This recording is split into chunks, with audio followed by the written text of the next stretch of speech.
దేవుడు అక్కడ చూస్తానండి. ఎక్కడ ద్వితీయోపదేశ కాండము 30 మొదటికి చదువుతాము. నేడు జీవమును మరణమును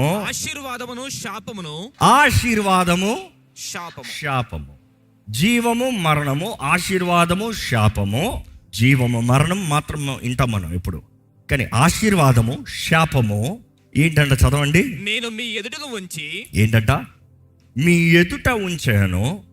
జీవము మరణము, ఆశీర్వాదము శాపము మీ ఎదుట ఉంచి భూమి ఆకాశములను మీ మీద సాక్షులుగా పిలుచుచున్నాను. ఎవరు సాక్షులంట? భూమి ఆకాశం. భూమి ఆకాశం సాక్ష్యం అంట. ఏమని? ఈ ఆకాశం అనేటప్పుడు మనకు కనబడి ఈ ఆకాశం కదా, ఇంగ్లీష్లో చూస్తే you see the word heavens. Heaven పరలోకం అంటే ఆకాశంలో దేవుడి సృష్టి మొత్తం సాక్ష్యం అంట. దేవుడు అంటున్నాడు, నేను మీ ముందు పెట్టున్నాను జీవము మరణము ఇంకా ఆశీర్వాదము శాపము మీ ముందు తీసుకొచ్చున్నాను. మీకు ఏది కావాలో కోరుకోండి.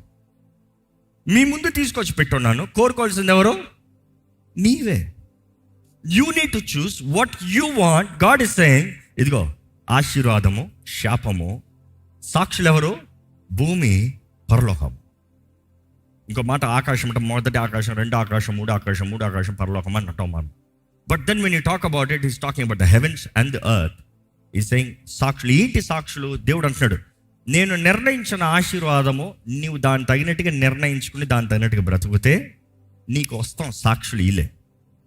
లేకపోతే నేను నా వాక్య ప్రకారం విరోధంగా పోయి ఇది చేయొద్దు అనేది చేసి దాని తగినట్టుగా బ్రతికి కీడు తెచ్చుకున్నావా, నీకు కీడు వస్తానికి సాక్షులు ఎవరు?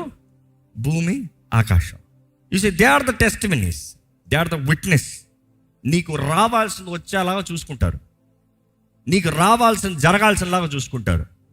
ఇప్పుడు ఒక మాట అడుగుతున్నానండి, మీ జీవితంలో ఆశీర్వాదాన్ని అనుభవిస్తున్నారా, శాపాన్ని అనుభవిస్తున్నారా?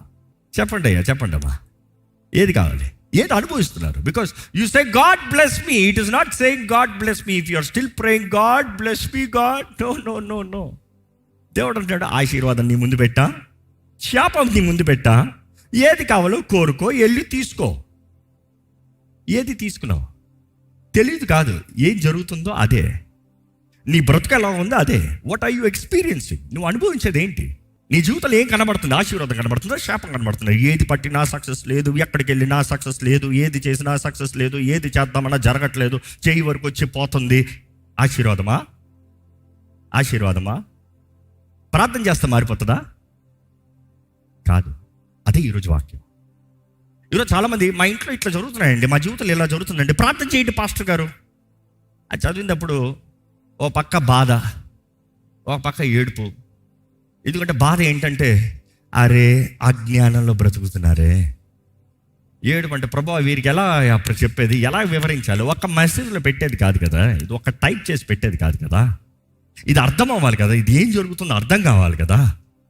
నీకు జ్వరం అని చెప్తాం కాదు, ఏ జ్వరమో, అన్ని జ్వరాలు ఒక జ్వరం కాదు. ఏ జ్వరం ఎట్లా వస్తుంది, ఆ జ్వరానికి అర్థం ఏంటి? You see, you have to understand. దేవుడు వాక్యంలో తెలియజేయబడుతుంది ప్రతీది. దేవుడు వాక్యంలో చూస్తానండి, దేవుడు మనకి వాగ్దానాలు ఇచ్చాడు, నియమాలు ఇచ్చాడు, అవి జరిగినట్లుగా సాక్షుల్ని పెట్టాడు. నువ్వు పలానా చెయ్యి, నీ జీవితంలో పలానా నిశ్చయం, అది మేలోనే కీడవనే నిశ్చయం. అంటే దేవుడు చెప్పేది నీ డెసిషన్స్ ఏంటది చెప్పండి. యువర్ డెసిషన్స్ ఏంటది మాట చెప్పండి మరలా. నిర్ణయాలు. నీ నిర్ణయాలను బట్టే నీ బ్రతుకు ఉంటుంది. నిర్ణయం లేకుండా జీవితంలో ఏది జరగదు. ఏంటన్నమాట చెప్పండి. నేను నా బ్రెయిన్ నిర్ణయించుకున్నాను, నేను ఒక్క అడుగు ముందుకు తీయలేను. నా బ్రెయిన్ నిర్ణయించుకున్నా నేను ఒక్క అడుగు వెనక్కి తీయలేను. నా బ్రెయిన్ నిర్ణయించుకున్నా నా నోట్లో ఉండే ఒక మాట రాదు. So in creation everything has a decision. So I'm asking you, what are your decisions? మీ నిర్ణయాలు ఏంటి? మీ జీవితంలో మీరు చేస్తున్న నిర్ణయాలు ఏంటి? జీవితంలో ఎంత నష్టం అనుభవిస్తున్నారు? Can you see what is the decision that you have made?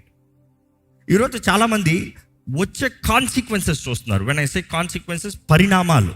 Consequences చూస్తూ నా జీవితంలో ఎందుకు ఇది అంటున్నావు. కాన్సిక్వెన్సెస్ చూస్తూ నేను ఇది కోరలేదు అంటున్నావు. కాన్సిక్వెన్సెస్ చూస్తూ నాకు ఇది వద్దు అంటున్నావు. కాన్సిక్వెన్సెస్ నువ్వు చూస్ చేస్తున్నది కాదు. అర్థమవుతుందా? కాన్సిక్వెన్సెస్ నువ్వు డిసైడ్ చేస్తున్నది కాదు. నీ చాయిస్లన్నీ డెసిషన్లో ఉంది. ఇది అర్థం అవ్వాలంటే ఈ నీళ్లు తాగాలా లేదా నేను నిర్ణయించుకుంటా.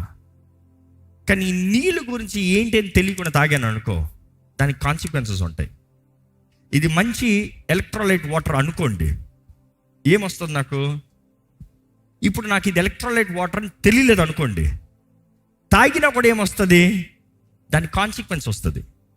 I don't have to know, even if I don't know, I have to know. Even if I don't know, నాకు తెలియకపోయినా కూడా అందులో ఏముందో దాంట్లో అనుకుంటున్నాడు, దాంట్లో విషం ఉంది. నాకు విషం అని తెలుసుకోలేదు, తెలియలేదు, తాగాను అనుకో, ఏమవుతావు? దాని కాన్సిక్వెన్స్ వస్తుంది. సో లైఫ్లో కూడా ఎన్నో విషయాలు నీకు తెలియట్లే, but yet you are still doing. నువ్వు చేస్తున్న దాన్ని బట్టి నాకు ఇందుకు ఇది వచ్చింది అంటున్నావు. నీళ్ళు తాగి నాకు సిక్ అయ్యానన్నాను అనుకో, డాక్టర్ అడుగుతాడు, ఇప్పుడు నువ్వు జబ్బులు నీళ్ళు తాగితే తేడా కొడితే వస్తుంది, ఎక్కడైనా బయట నీళ్ళు తాగేవని అడుగుతాడు. నీళ్ళు ఎందుకు తాగకపోతే నీళ్ళు తాగుతున్నావంట, బయట ఎక్కడైనా తాగేమంట, పలానా స్థలంలో తాగాను, కొంచెం అటు ఇటు అనింది, అక్కడ స్టార్ట్ అయింది. So there is a consequence for it. Live life calculating the consequence. నేను ఇక్కడ నుండి వెళ్తే ఏంటి, నేను ఈ నిర్ణయం చేస్తే ఏంటి. ఈరోజు ఎంతోమంది జీవితంలో నష్టం అనుభవిస్తూ వితౌట్ అవేర్నెస్ లేకుండా, కాన్సిక్వెన్సెస్కి అవేర్నెస్ లేకుండా, ఉద్రేకాలు చూసి వ్యభిచారం చేసేవాడు కాన్సిక్వెన్స్ నిజంగా క్యాలిక్యులేట్ చేసి చేస్తున్నాడు అంటున్నావు. యవన కాలంలో జీవితాలు పాడు చేసుకున్న వారు నిజంగా కాన్సిక్వెన్సెస్ క్యాలిక్యులేట్ చేసి, నా జీవితం ఇట్లే పాడవాలి, నా కుటుంబం ఇలాగే నాశనం అవ్వాలి, నా బిడ్డల జీవితం పైన ఇట్లా నాశనం రావాలి, ఇవన్నీ ఇట్లా రావాలి కాబట్టి నేను ఇట్లా చేస్తాను అని ఎవరైనా క్యాలిక్యులేట్ చేసి చేస్తాడా? ఉద్రేకాలు. దేవుడు అంటున్నాడు, ఇదిగో నీ ముందు పెట్టాను జీవం, మరణం, ఆశీర్వాదం, శాపం. నువ్వు ఏది కోరుకుంటావు అదే. సాక్షులు ఎవరు? భూమి, ఆకాశం. భూమి తగిన ఫలం నీకు ఇస్తుంది, ఆకాశం తగిన కార్యం నీకు చేస్తుంది. God has set everything and you are saying, God break the rules for me. నా కొరకు నువ్వు రూల్స్ బ్రేక్ చేసావు ప్రభా. నేను తప్పు చేస్తాను, నాకు రైట్ చెయ్యి. నేను తప్పు చేస్తాను, నాకు రైట్గా మార్చేయి. నేను తప్పుగా జీవిస్తాను, నాకు మంచిగా చేసేయి. ఆయన ప్రేమించే వారికి అన్ని సమకూర్చి జరిగిస్తాడు కదండి. ఒక ఉదాహరణ చెప్పమంటారు? నిజంగా ఆయనను ప్రేమించే వారికి ఆయన అన్ని సమకూర్చి జరిగిస్తాడు అన్నప్పుడు ఉదాహరణ బైబిల్ నుండి చెప్పమంటే సంసోను జీవితంలో చెప్తాం. సంసోను తన జీవితంలో కాన్సిక్వెన్సెస్ ఎదుర్కొన్నాడు, అవునా కదా? ఫస్ట్ టైం కాన్సిక్వెన్సెస్ ఎదుర్కొన్నప్పుడు రెండోసారి ఏం చేశాడు? మరలా అదే తప్పు చేశాడు. ఫస్ట్ టైం ఒక ఫిలిస్తీ స్త్రీని పెళ్లి చేసుకున్నాడు. పెళ్లి చేసుకున్న తర్వాత వాళ్ళ మామ ఏమన్నాడు? చూసి అక్కడ రిడిల్స్ పెట్టారంట, అక్కడ కాంపిటీషన్ జరిగిందంట, అక్కడ ఇది అది జరిగిందంట. అక్కడ ఛాలెంజ్ యాక్సెప్ట్ చేసి ఎంతమంది 100 మంది ఫోర్ స్కిల్స్ తీసుకుని 1000 మంది ఫోర్ స్కిల్స్ తెమ్మన్నారంట. ఆల్ దీస్ ఛాలెంజ్లు పెట్టుకున్నాడంట. ఇవన్నీ వచ్చేటప్పటికి ఏం చేశాడంట? ఈయన భార్య పెళ్లి చేసుకున్న అమ్మాయిని తీసుకు ఇంకొక అతనికి ఇచ్చి పెళ్లి చేస్తారంట. వచ్చినోడికి తెక్క పుట్టి నక్కలు తీసుకుని దాని తోకలను కట్టి మంట అంటించి ఫిలిస్తీయుడు ఫార్మ్స్లో వదిలేరంట. నక్కలు ఎక్కడి నుంచి తెచ్చాడు, తోకలు ఎట్ట కట్టాడు, వాటిని వెనకాల ఎట్లా అంటించాడు, అవి కయ్యో బయ్యో అని కేకల్లో పరిగెడతామంటే వాటి పొలాల్లో పరిగెట్టి మొత్తం పొలాలన్నీ నాశనం చేసి పడేసాయి. అంత అయిన తర్వాత సరే రివెంజ్ తీసుకున్నాను పోవచ్చుగా. మరలా వెళ్ళిన తర్వాత దేవుడు రీస్టార్ట్ చేశాడు, లైఫ్ ఇంకొక అవకాశం ఇచ్చాడు. ఈరోజు ఈ వాక్యం జాగ్రత్తగా వినండి. ఈరోజు ఇక్కడ ఉన్నవారు చాలామంది దేవుడు మీకు సెకండ్ ఛాన్స్ ఇచ్చాడు. ఇక్కడ ఉన్నవారు you're living second chance. Already పాపపు జీవితంలో బందీలాగా తప్పుడు నిర్ణయాలు చేసి పాడైపోయి అన్ని నష్టపోయి అన్ని పోగొట్టుకుని ఇంకొక అవకాశానికి వచ్చారు. మరలా వచ్చిన తర్వాత మరలా ఆ తప్పులు చేయొద్దు, మరలా ఆ పనులు బ్రతకొద్దు. సెకండ్ టైం చాలా కష్టం. దేవుడు నీకు ఛాన్స్ ఇస్తాం గొప్ప కాదు, అపవాది నేను రెండో ఛాన్స్ తర్వాత బ్రతకనిస్తాం ఇంపాసిబుల్. నిజంగా చెప్పాలంటే look at the history, look at the testimonies. నా జీవితంలో నేను చూసినంతవరకు అదే. రెండో ఛాన్స్ మిస్యూజ్ చేసిన వాడు మరలా ఛాన్స్ని తీసుకుంటాడు, కానీ బ్రతుకు మాత్రం బాగుపడదు. అంత ఈజీ కాదు. అది సపరేట్గా దేవుడు ఆయన కృప, ఆయన అభిషేకం ఇస్తేనే కానీ, సపరేట్ గ్రేస్, సపరేట్ మర్సీ, అది స్పెషల్గా వర్క్ చేస్తేనే కానీ. సంసోను జీవితంలో చూస్తా వెళ్ళిన తర్వాత న్యాయాధిపతిగా అభిషేకించబడ్డాడంట, న్యాయాధిపతిగా ఏలాడంట. న్యాయాధిపతిగా ఉండేటప్పుడు ఒకసారి ఫిలిస్తీన్ల దగ్గరికి వచ్చాడంట. ఎందుకు వచ్చాడు? మనసు ఏదో మళ్ళింది. ఆడికి వచ్చి అక్కడ ఒకతిని చూచాడంట. ఎవరామె? వేశ్య. మొదటిసారి ఫిలిస్తీ స్త్రీ, వేశ్య కాదు. రెండోసారి ఏ కేటగిరీ దిగాడు? ఇంకా హీన స్థితిలోకి పోయాడు. అంటే ఒకసారి ఒక పాప నీకు అలవాటు అయిన తర్వాత, దాని నుండి బయటకు వచ్చిన తర్వాత, don't even try to go that side, you will get far more worst. ఎందుకంటే మన జీవితంలో మనకి ఈ అలవాట్లు ఉంటుంది. ఈ అలవాట్లు ఏమవుతాయంటే, మొదటిసారి భయంతో చేస్తావేమో, రెండోసారికి భయాలు ఉండవు. భయాలు లేనప్పుడు మొదటిసారి చేసినట్టు చేయవు, ఇంకా దారుణంగా, ఇంకా దరిద్రంగా, ఇంకా నీచంగా చేస్తాం. ఏ పాపం అన్నావని, అది త్రాగుడు అవనే, వ్యభిచారం అవనే, ఎటువంటి సంబంధాలు అవనే, relationships, affairs, whatever you name it, this is how the rule. రెండోసారికి ఇంకా ఇంకా నీచ స్థితిలో పోతాను నువ్వు, కానీ కంట్రోల్ లేదనుకో, నిజంగా నీ స్వార్థం చావలేదు అనుకో. సంసోను ఏం చేశాడో చూసి ఒకతిని చూచాడంట, ఫిలిస్తీ స్త్రీని, వేశ్యని. ఆ వేశ్య వెనకాల పడి ఏం చేసుకున్నాడు? జీవితాన్ని పాడు చేసుకున్నాడు. జీవితాన్ని పాడు చేసుకున్నాడు. ఆ ఫిలిస్తీ స్త్రీ అంటే ఆ వేశ్య అధికారుల ద్వారా డబ్బులు ఇవ్వబడిందంట ఈయన ట్రాప్ చేస్తానికి, ఈయన అప్పచెప్తానికి. ఆమె స్వార్థం తీసుకుంది, ఆమె స్వార్థానికి ఈయన నమ్మేసింది. ఫిలిస్తీన్లు వచ్చారు, కళ్ళు పీకేశారు, కత్తి పెట్టారు, ఎంట్రుకలన్నీ కట్ చేసింది. దాని తర్వాత ఏమయ్యాడు? వాళ్ళకి పిండి రూపుతున్నాడు. జీవితం ఎందుకు అలాంటి పరిస్థితుల్లో పోవాలి? Why that consequence? ఎందుకు ఆ కాన్సిక్వెన్స్? దేవుడు నిర్ణయించాడా? దేవుడు ఆశపడ్డాడా? దేవుడు కోరాడా? దేవుడు నిర్ణయించిన సంసోను వేరు, దేవుడు బిల్డ్ చేసిన సంసోను వేరు. దేవుడు ఇశ్రాయేలుకి న్యాయాధిపతిగా సంసోన్ని మైటీ వారియర్గా చేస్తాం వేరు. దవడెంకు తీసుకుని 1000 మందిని చంపాడంట నాన్ స్టాప్. అబ్బా, నేను అనుకుంటా అక్కడ 1000 మంది ఉన్నారు, 10,000 మంది ఉంటే 10,000 మందిని చంపడ్డాడు. 1000 మంది అక్కడ ఉన్నారు, 1000 మందిని చంపాడిచాడు. 1000 మందిని చంపాడంట. 1000 మంది చంపిన తర్వాత దేవుడు చచ్చిపోతాను అన్నాడంట. దేవుడు అంట నీళ్ళు ఇచ్చాడంట, నీళ్ళు తాగాడంట. ఆ నీళ్ళు తాగిన తర్వాత బ్రతికాడు. బట్ దెన్ స్టోరీ అక్కడితో వదిలితే కళ్ళు పోయింది, జీవితం పోయింది, దృష్టి పోయింది. కాన్సిక్వెన్స్ ఏంటి? తన చేసిన డెసిషన్స్. దేవుడు మేలు కోరాడు, ఈయనేమో స్వార్థానికి కీడు కోరాడు. జీవం, మరణం, ఆశీర్వాదం, శాపం. చాయిస్ అయింది. ఆయన తప్పుడు చాయిస్ చేసుకుని పోయాడు, అన్నీ పోగొట్టుకున్నాడు, దరిద్రం పోయాడు. కానీ చివరిలో ప్రార్థన చేస్తాడు, ప్రభు దగ్గర క్షమాపణ అడుగుతూ. చూస్తే ఆయనను ప్రేమించే వారికి సమస్తం సమకూర్చి జరిగిస్తాడంటే దేవుని ఉద్దేశం ఏంటి?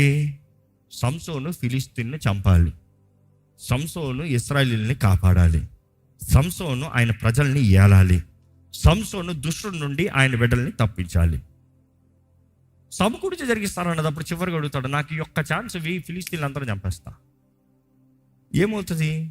ఎక్కడైతే ఆ డేగాన్, ఆ టెంపుల్లో సంసోన్ని హేళన చేస్తూ, అక్కడ అవమానపరుస్తూ, ఆడిస్తూ ఉన్నారో, ఆ మధ్యలో నిలబడి, 2 స్తంభాల మధ్య నిలబడి, మెయిన్ పిల్లర్స్ మధ్య చివరి ప్రార్థన చేసి ఒక్కసారి దేవుడు కరుణించి వెంటనే దేవుడు గేవ్ బ్యాక్ హిస్ స్ట్రెంగ్త్.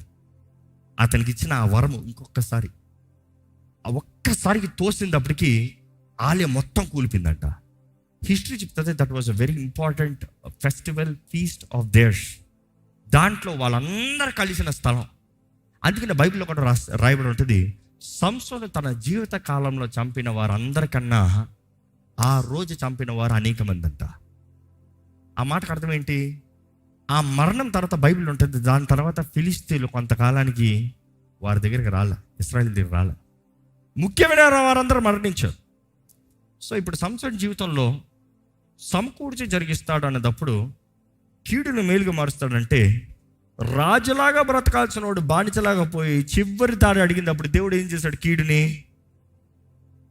ఇందుకొరకు ఆయన నామాన్ని మహిమపరుస్తానికి, ఆయన చిత్తాన్ని జరిగిస్తానికి.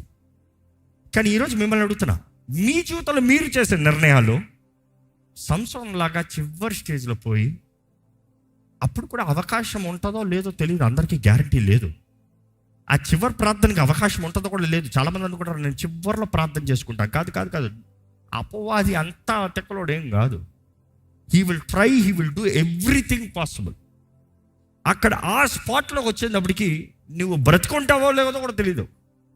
నువ్వు అనుకుంటావు ఆ స్పాట్లోకి పోయి నేను ప్రార్థన చేస్తా. అది అయ్యే పని కాదు ప్రియ సహోదరుడా, సహోదరి. అవకాశం ఉన్నదప్పుడే దేవుని దగ్గరకు రా. అవకాశం ఉన్నదప్పుడే వెలుగు సంబంధిగా బ్రతుకు. వెలుగు ఉన్నదప్పుడే దేవుని సన్నిధిలో జీవించు. దేవుని సంతోషపెట్టి దేవుని చిత్తం జరిగించు. If you are expecting your life to live how you want, ఈరోజు నువ్వు ఏమై ఉన్నావో నీ డెసిషన్సే. ఈరోజు ఇక్కడ ఉన్న వారికి వేడుకుంటున్నాడండి ప్రభు నామంలో, your life, your decisions, your consequences that you live. But you cannot choose your consequences, you can only choose your decisions. Consequences ఇది పెడితే ఇది అవుతుంది అంతే. దేవుని వాటిలో చూస్తానండి. 1 రాజుల గ్రంథము 18:19-21 చదువుదామా? అయితే ఇప్పుడు నీవు ఇశ్రాయేలు వారిని అందరినీ, యెజెబెలు పోషించిన బయలుదేవత ప్రవక్తలు 450 మందిని, అషేరాదేవి ప్రవక్తలైన 400 మందిని నా యొద్దకు కర్మేలు పర్వతమునకు పిలువనంపుమని చెప్పెను. ఆహాబు ఇశ్రాయేలు వారందరి యొద్దకు దూతలను పంపి ప్రవక్తలను కర్మేలు పర్వతమునకు సమకూర్చెను. ఏలియా జనులందరి దగ్గరకు వచ్చి, ఈరోజు ఇదే మాట దేవుడు మీకు చెప్పమన్నాడు. ఏంటంట? ఎన్నాళ్ళ మట్టుకు మీరు 2 తలంపుల మధ్య తడబడుచుందురు? ఎన్నాళ్ళు మట్టుకు 2 తలంపులు. ఎన్నాళ్ళ మట్టుకు 2 తలంపులు. అంటే తలంపులు అంటే ఏంటి? 2 చాయిసెస్. 2 చాయిస్ల మధ్య ఎన్నాళ్ళు ఇటు అటు. దేవుడు సాతాను, దేవుడు లోకం.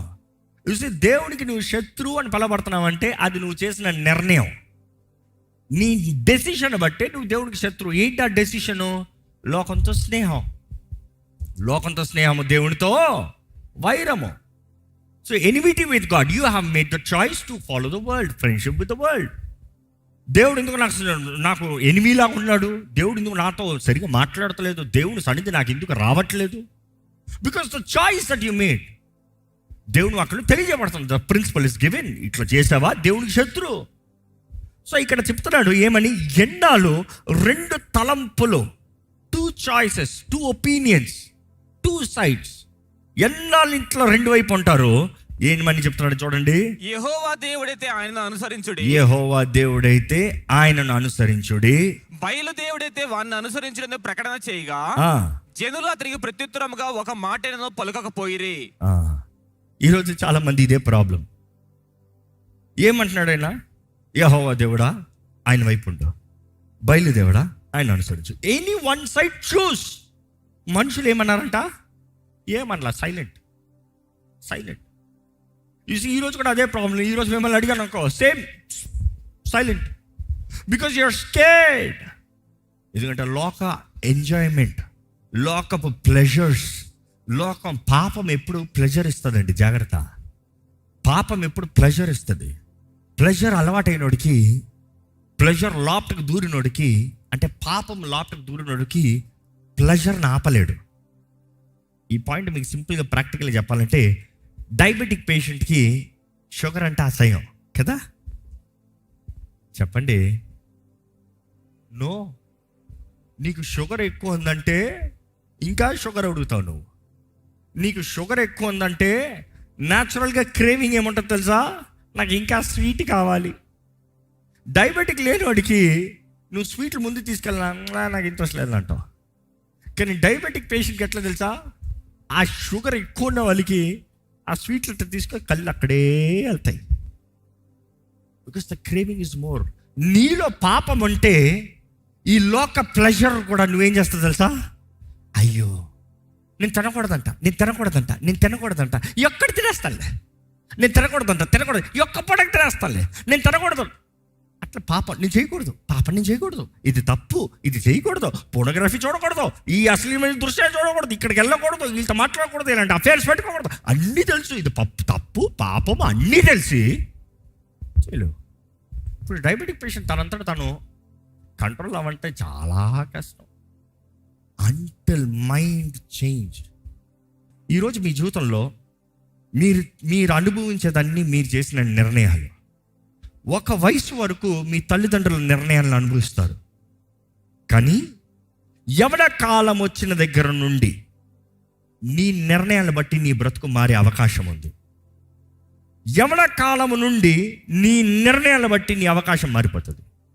So stop complaining. ఎవరు ఏం చేశారు, ఎవరు ఎలాగ బ్రతికారు, ఎవరు ఏ అన్యాయం చేశారు.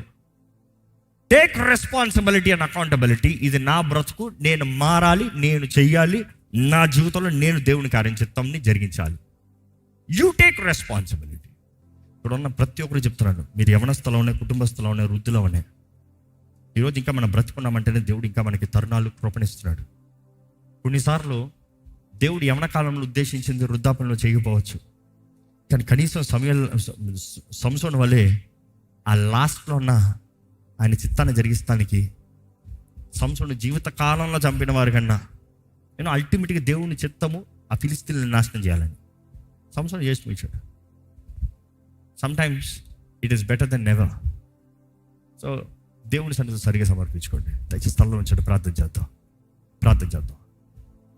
మీరు ఒక చిన్న ప్రార్థన చేయండి, నేను చేసి ముగిస్తానండి. ఈరోజు నీ జీవితంలో ఎలాంటి క్యారెక్టర్ డెవలప్ చేసుకుంటా పరీక్షించుకోవాలండి. Check yourself. నీ క్యారెక్టర్ ఎలాగుంది? నువ్వు చేసే తప్పుడు నిర్ణయాలు నీ జీవితంలో ఎంతో నాశనాన్ని తీసుకొస్తుంది. దేవుని వాక్యం మొత్తంలో చదువుతామని అర్థం చేసుకుంటాము. ఎంతోమంది అజాగ్రత్తగా నిర్ణయాలు చేసి పాడు చేసుకున్నారు, శాపాన్ని పొందుకున్నారు. ఏసావు పూట కూటి కొరకు తన జ్యేష్ఠపు హక్కును పోగొట్టుకున్నాడు. ఫర్ టెంపరీ, పూట కూటి కొరకంట జ్యేష్ఠపు హక్కు. ఈరోజు మిమ్మల్ని అడుగుతున్నానండి, for what are you selling your rights? దేని నిమిత్తమై దేవుని బిడ్డగా పిలవబడే అధికారాన్ని విడిచిపెడుతున్నావు? దేవుని నామంలో, యేసు నామంలో కలిగిన అధికారాన్ని దేని కొరకు విడిచిపెడుతున్నావు? దేవుడు నీకు ఇచ్చిన దీవెని దేని కొరకు విడిచిపెడుతున్నావు? దేవుడు నీకు ఇచ్చిన హక్కుని దేని కొరకు విడిచిపెడుతున్నావు? దేవుని వాక్యంలో చూస్తే స్పష్టంగా తెలియజేయబడుతుందండి. దేవుడు నియమాలను ఇస్తున్నాడు. నెక్స్ట్ ఆ నియమాలని ఎలాగ బ్రతకాలో తెలియజేస్తున్నాడు. ఆయన వాగ్దానాలను ఇస్తున్నాడు. ఆయన నియమం ఎరిగి దాన్ని తగినట్టుగా బ్రతుకుతే నిశ్చయంగా ఆయన వాగ్దానం నీ జీవితంలో ఉంది. దేవా నన్ను ఆశీర్వదించిన మాట కన్నా దేవుడు ఎలాగ ఆశీర్వదిస్తాడో చూసి దాని ప్రకారం బ్రతుకుతే ఆశీర్వాదం నిశ్చయంగా నీ చేతిలో ఉంటుంది. దేవుని వాక్యం తెలియజేయబడుతుంది, నీ చేతి పనిని ఆశీర్వదిస్తాడంట. దేవా నన్ను ఆశీర్వదిస్తాడన్న దానికన్నా విశ్వాసగా దేవుని సహాయం వేడుకుంటూ చేతి పని చేతులు చూపిస్తే దేవుని ఆశీర్వాదం నిశ్చయంగా ఉంటుంది. దేవుడు నీకు ఇచ్చిన ప్రతిదీ శక్తి లోపం లేకుండా దేవుని వాక్యం తెలియజేస్తుంది. శక్తి లోపం లేకుండా చేయమని తెలియజేస్తుంది. నిజంగా దేవుడు నీ ముందు పెట్టిన అవకాశం ఎక్కడ ఎవరు చూస్తున్నారు, మనుషుడు చూస్తున్నాడని కాక, నిజంగా నువ్వు ఈ శ్రద్ధతో, if you give your best, if you do your best, God will make sure that you are blessed. ఈరోజు దేవుడు నీతో మాట్లాడుతున్నాడండి. నీ జీవితం వ్యర్థమాలను ఆశపడతలే, నీ జీవితం నాశనమాలను ఆశపడతలే. ఈరోజు దేవుని వాక్యం నియమం లేకపోతే నాశనం అయిపోతావు, అజ్ఞానం ద్వారా నాశనం అయిపోతారు. అదే సమయంలో అది ఎలాగ చేయాలో తెలుసుకోకుండా చేయకపోతే నాశనమే. నువ్వు ఆయన వాగ్దానాలను మర్చిపోతామో నాశనమే. ఈరోజు దేవుని సన్నిధిలో ఉన్న నీవు, ప్రభా నన్ను బలపరిచయ్యా, ప్రభా నాతో మాట్లాడయ్యా, నువ్వు మాట్లాడుతున్నావు, విన్న మాట నా హృదయంలోకి తీసుకుంటానయ్యా, అయ్యా నన్ను శుద్ధీకరించయ్యా, నన్ను సరిదిద్దు ప్రభా, నన్ను సరిచేయి ప్రభా. యథార్థంగా ఒక ప్రార్థన చేయండి. నేను ప్రార్థన చేసి ముగిస్తున్నా. పరిశుద్ధ ప్రేమ తండ్రి, ఇదిగోనయ్యా నీ సన్నిధిలో ఉన్న ప్రతి ఒక్కరి నీ చేతులకు అప్పచెప్తున్నానయ్యా. ఈ ఆలయంలోకి వచ్చిన వారు, ఈ లైవ్లో వీక్షిస్తున్న వారు, ప్రతి ఒక్కరిని నువ్వు ఎరుగున్నావు, ప్రతి ఒక్కరిని నువ్వు చూస్తున్నావయ్యా, ప్రతి ఒక్కరి స్థితిగతులు నువ్వు ఎరుగున్నావయ్యా. నువ్వు నిశ్చయంగా మాట్లాడుతున్నావు ప్రభా.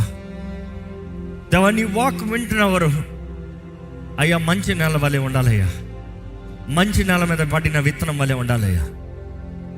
అయ్యా అపవాది పొంచి ఉంటాడు కదయ్యా, త్రోవ మధ్యలో పడిన విత్తనములు పడిన వెంటనే తీసుకుని పోతానికి సిద్ధంగా ఉన్నాడు కదా ప్రభా. ఇక్కడ ఉన్న ఏ విన్న ఈ వాక్యం ఎవ్వరు వారి హృదయాల నుండి పోగొట్టుకోకూడదు ప్రభా. వినటం వలన విశ్వాసం కలుగుతుంది, కానీ క్రియలు లేని విశ్వాసం వ్యర్థమని నీ వాక్యం తెలియజేస్తుంది. దేవ విశ్వాసం కలుగుతున్న వీరి జీవితంలో క్రియ జరగాలయ్యా, క్రియ కనబడాలయ్యా, వాగ్దానాలను స్వతంత్రించుకోవాలయ్యా, పోరాడాలయ్యా. దేవ మమ్మల్ని మేము పరీక్షించుకుని నీ ముందు యథార్థంగా జీవించే జీవితం దయచి ఈరోజు ఇక్కడ ఉన్న ప్రతి ఒక్కరిని దర్శించు ప్రభా. నువ్వు మా ముందు పెట్టావయ్యా జీవం, మరణం, ఆశీర్వాదము, శాపము. నీ ప్రజలు జీవించాలని నువ్వు ఆశపడుతున్నావు, నీ ప్రజలు ఆశీర్వదించబడాలని నువ్వు ఆశపడుతున్నావు, నీ ప్రజలకి స్వతంత్రత కలిగి ఉండాలని నువ్వు ఆశపడుతున్నావు, నీ ప్రజలు ఫలించాలని నువ్వు ఆశపడుతున్నావు, నీ ప్రజలు, నీ బిడ్డలు అయ్యా నీ రాజ్యాన్ని కట్టాలని, నిన్ను కనబరచాలని, నిన్ను మహిమపరచాలని, నీ సాక్షులుగా ఉండాలని, నీకు గర్వకారణంగా మారాలని, నా బిడ్డలను నువ్వు చెప్పుకుని గర్వించే రీతిగా మేము ఉండాలని ఆశపడుతున్నావయ్యా. అవునయ్యా, నీ ప్రియ కుమారుడు ఈ లోకంలోకి వచ్చినప్పుడు నువ్వు చేసింది అదేనయ్యా. ఈయన నా ప్రియ కుమారుడు, ఈయన ఎందుకు నేను ఆనందించుతున్నాను, ఎలా యేసు బ్రతుకుండంటే నీకు అంత ఆనందం కలిగి ఉంటుంది అయ్యా. అయ్యా, ఆ రీతిగా మేము బ్రతకాలని నువ్వు ఆశపడుతున్నావు. యేసు పోలే, యేసు కలిగిన మనసు మేము కలిగి ఉండాలని నువ్వు ఆశపడుతున్నావు అయ్యా. అయ్యా, నీ ఆత్మ సహాయం లేకుండా మాలో ఏది జరగదు. నీ ఆత్మ మా జీవితంలో కార్యం జరిగించాలి. పరిశుద్ధాత్మ దేవా, ఇప్పుడు నువ్వు కార్యం జరిగించుగా హృదయాలను మార్చు ప్రభా, మనసులను రీప్రోగ్రామ్ చేయ. నీ వాక్యం ద్వారా జీవితాలను సరిదిద్దు ప్రభా. విశ్వాసము విత్తనాన్ని కలుగు చేయ ప్రభా. నిరీక్షణ కలిగిన వారుగా, విశ్వాసాన్ని బట్టి బ్రతికేవారుగా, అదృశ్యములు దృశ్యములు, ఈ రోజు ఉన్న స్థలం కాదు, ఈ రోజు ఉన్న జీవితం కాదు, ఈ రోజు ఉన్న పరిస్థితులు కాదు, ఈ రోజు పోరాటాలు కాదు ప్రభా. వారి ముందు ఉన్నది గొప్ప జయము, వారి ముందు ఉన్నది గొప్ప మహిమ, వారి ముందు ఉన్నది గొప్ప వాగ్దానాలు. నువ్వు మాట ఇచ్చావు, నెరవేర్చే దేవుడు. నువ్వు మాట ఇచ్చావు, కార్యాన్ని జరిగించే దేవుడు. విశ్వాసంతో సాగిపోవాలి ప్రభా. ఇదిగోనే ఈ ఆలయంలో అడుగుపెట్టిన ప్రతి ఒక్కరిని పేరు పేరున ప్రత్యేకంగా అభిషేకించమని పెడుకుంటాను. నేను ఈ లైవ్లో వీక్షిస్తున్న వారిని దర్శించు, వారితో నీ కార్యాన్ని జరిగించి, ఈ వాక్ మధ్యలో కాకుండా సంపూర్ణంగా వారి హృదయంలో నాటబడతానికి, కార్యం జరుగుతానికి సాయం తెచ్చు. ఈ ఆలయంలో వీరులు లెగాలయ్యా. ఈ అంచెదనంలో ఆశీర్వదించబడిన వారు లెగాలి ప్రభా. ఈ అంచె దినంలో విశ్వాస వీరులు లెగాలి ప్రభా. ఈ అంచె దినంలో నీ రాజ్యం కొరకు ప్రయాసపడేవారు లెగాలి ప్రభా. ఈ అంచె దినంలో నీ రాజ్యం కొరకు పోరాడేవారు లెగాలి ప్రభా. యేసుతో కలిసి పోరాడేవారుగా మేము నిలబడాలయ్యా. దేవా, నీ కొరకు రోషం కలిగిన వారుగా మమ్మల్ని చెయ్యి. ఈ ఆలయాన్ని దీవించి భద్రపరిచి, ఈ ఆలయంలో ఉన్న ప్రతి ఒక్కరికి కావాల్సిన దైవ భయం దయచేయి. మేము కూడదు ఒకటి, ఈ ఆలయంలో దైవ భయం ఉండాలయ్యా. నీ సన్నిధి ఉంటే ఇక్కడ దైవ భయం ఉంటుంది. ఇక్కడ దైవ భయం ఉంటే ప్రభా, మీరు గొప్ప కార్యాలు జరుగుతాయ్యా, గొప్ప కార్యాలు జరుగుతాయ్యా.